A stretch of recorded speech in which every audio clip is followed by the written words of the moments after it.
Welcome to section 4.15, part 1. This is the 50th session of the ISACA CISA exam prep series. In this session, we'll cover the business continuity plan. We'll answer several questions. What is a business continuity plan and who owns it? How does technology continuity fit inside it? What kinds of disasters must you plan for? What does the planning life cycle look like? Why does a continuity policy matter? And how do you classify incidents as they unfold? Why does this matter beyond the exam? Because survival is the whole point. Picture a wholesale distributor after a warehouse fire, or an insurer whose data center loses power for days. The question is simple. Can the business keep operating, or does it grind to a halt? A continuity plan answers that before disaster strikes. Get it right, and you weather the storm. Get it wrong, and a single event can end the company. So what is a business continuity plan? Its purpose is to keep the business running through any disruption. That takes rigorous planning and real resources. The first step is to identify your strategically important processes. These are the ones that drive growth and meet your goals. Ideally, a formal executive policy backs the whole effort. It sets the recovery target and empowers the planning team. And it all begins with a risk assessment on those key processes. Risk rises with both the impact and the probability of a threat.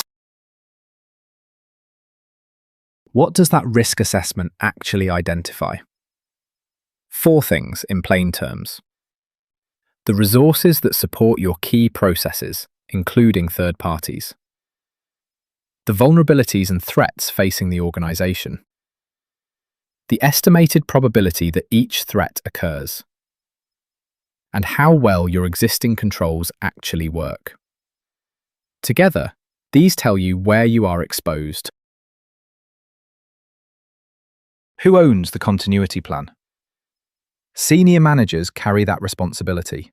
Their job is to protect whether the organization survives at all. The plan delivers a reduced but workable level of operation after a hit. It must cover every function needed to stay a viable enterprise. And it includes 2 companion plans. A disaster recovery plan to recover an unusable facility, and a restoration plan to return operations to normal. You may have several plans rather than one, but they must all stay consistent with each other. A single integrated plan is ideal for coordination and effective use of resources. How does technology continuity fit inside this? It uses the very same approach as the wider plan. The difference is that technology processing is what is threatened, and that matters because most processes depend on key systems. Your technology plan must align with the organization's strategy. An application's criticality reflects its value to the business, so the value of a server flows from the application it supports. If the technology plan is separate, it must support the corporate one. That means alternate facilities ready, compatible, and documented. How do you reduce the chance of disruption in the first place? You design problems out. Choose a data center location away from known hazards. Not on a floodplain or near a fault line. Not beside sites using explosives or toxic materials. Use resilient network shapes with alternate facilities built in.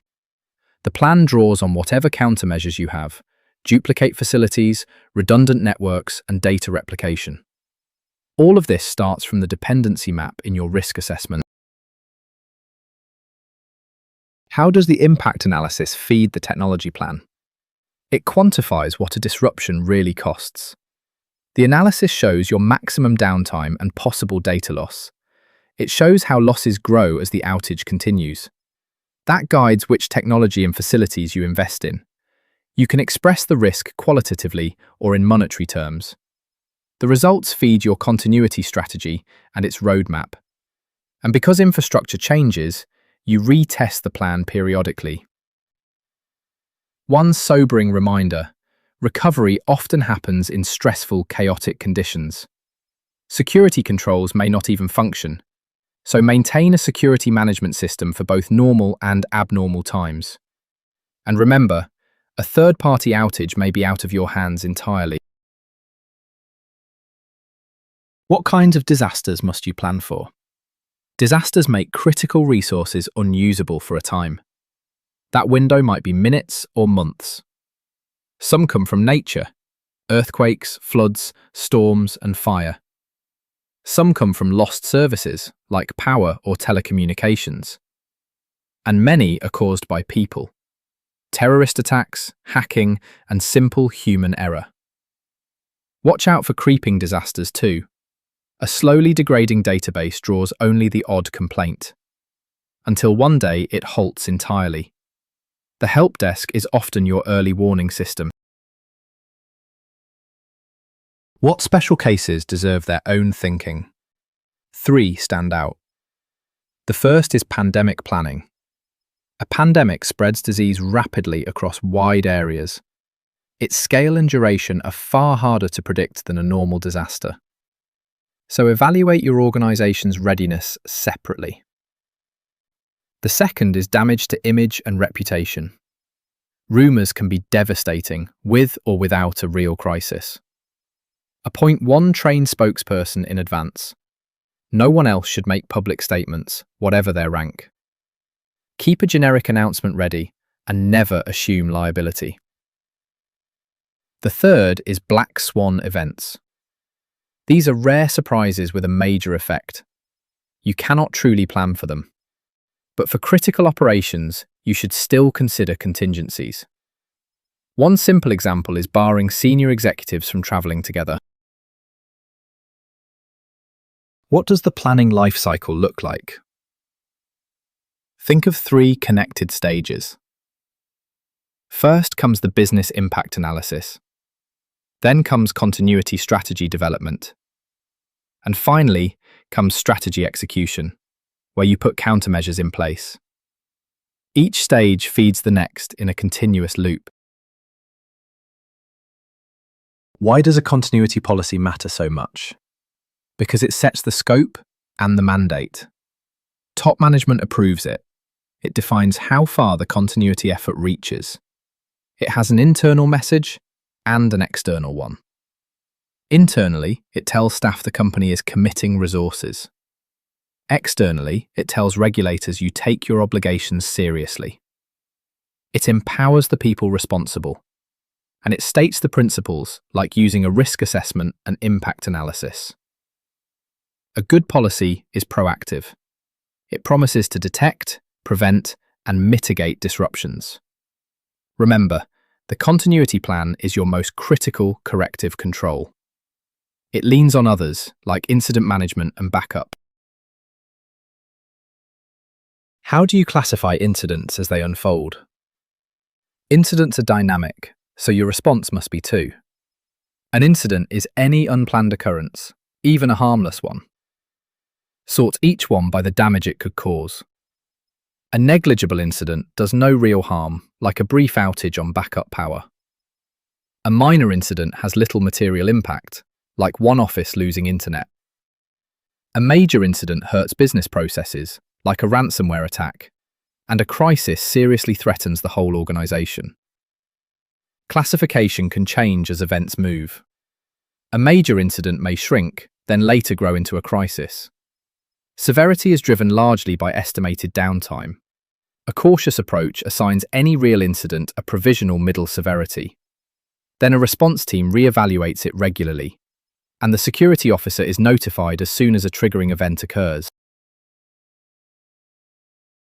So let's bring it together. A continuity plan keeps the business alive through disruption. Senior managers own it, and a risk assessment grounds it.